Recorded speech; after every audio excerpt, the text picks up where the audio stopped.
Uh, this video is about utilization. How important is your utilization on your credit?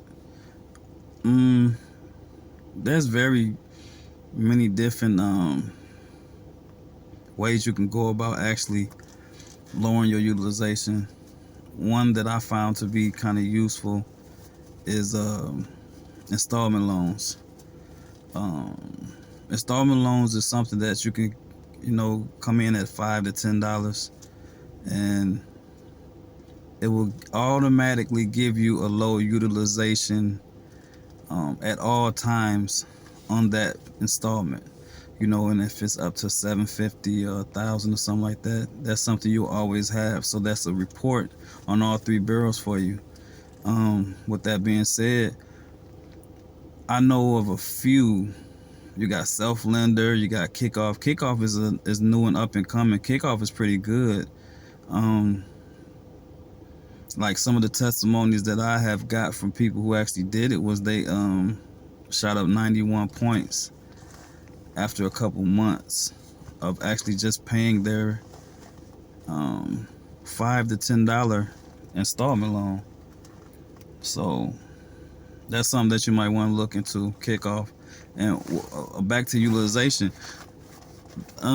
People say that you should have your utilization at no more than 30%, but to maximize the best that you will actually get out of your credit, it's ideal to keep it down to like 10%, even some say 3%. But I mean, if you are someone who already has decent credit and it's stagnant and it's not really moving, your best bet for you would be to shake up your credit. I mean, just like anything in life, you got students, and I'm just use students as an example. Students in school who you can also depend on to do one and one thing only. If you got that kid in class who actually is quiet all the time, so the only thing you expect them to do is come to school, do their work, never raise their hand in class.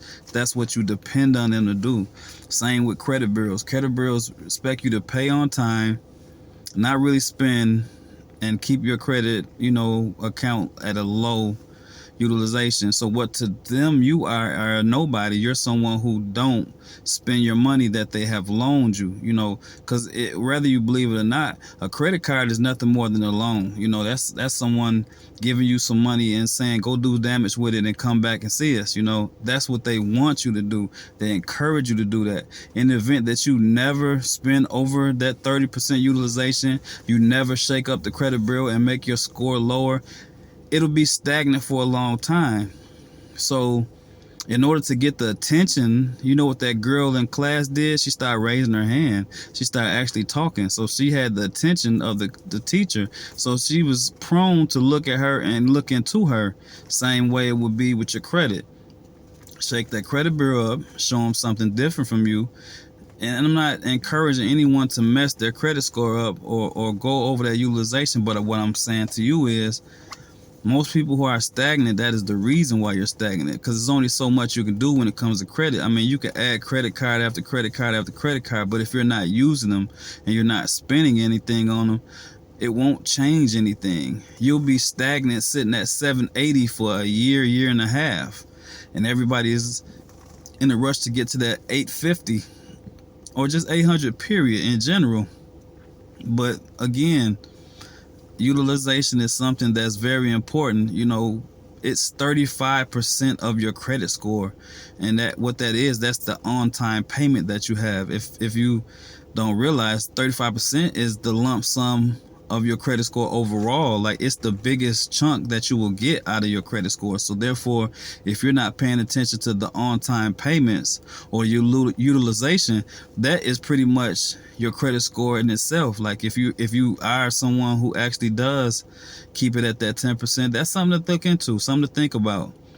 But if you're someone who's struggling, Kickoff, yeah, that's the go-to. If you haven't liked and subscribed at this point, I appreciate if you did. Peace.